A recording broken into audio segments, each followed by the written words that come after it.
Let's assemble this whole mini bike motor in one video. I've put this thing together like 10 times now, disassembled it because I keep having some small issues, but I finally got it all sorted out now. So let's finally finish this thing and put it together. First, let's start with our cam. This is a .308 cam.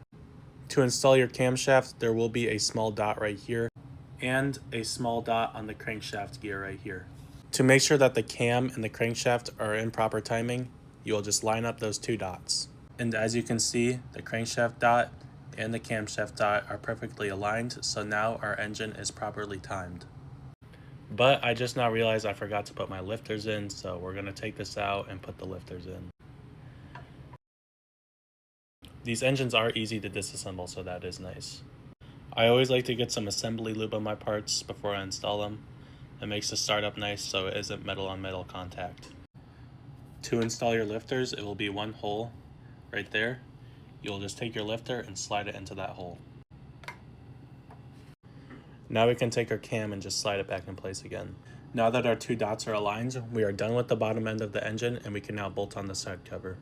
I am massively glossing over how to install all these parts, so if this is your first time ever seeing this account, I really recommend that you go through my videos and look into in-depth tutorials. It will help you a lot more than this video will.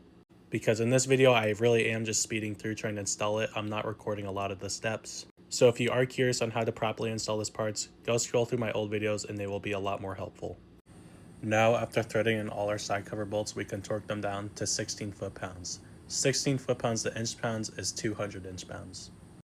Now, after getting all 6 of our side cover bolts torqued down to 200 inch-pounds, we can now move on to installing this head. This head is fully ported. It is milled as well. Before you install your head, make sure that you lube up your cylinder.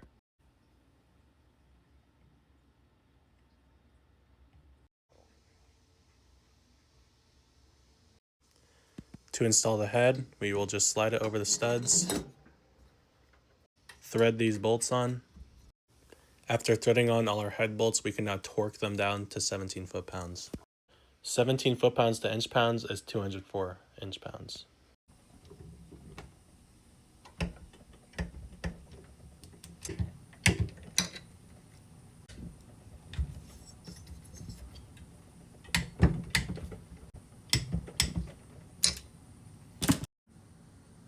After getting the head installed, we can now install our spark plug.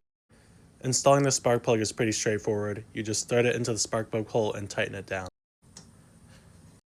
I did not film this step, but I did install my rocker studs. After installing your rocker studs, you can take your actual rockers themselves and just slide them over the studs. Then we can take the nuts that come with the studs and thread them on. Now we can torque them down. I personally like to torque these around 9 foot-pounds. 9 foot-pounds to inch-pounds is around 108 inch-pounds. This is like the 5th time I've done this now, but you will need to put your push rods in first before you bolt down your rockers. Before I install the valve cover, I do like to put some assembly lube in here to make sure everything is lubed up on the first start. Just give everything a light coat. You don't have to do this. To install this valve cover, it's pretty easy. It's just 4 bolts.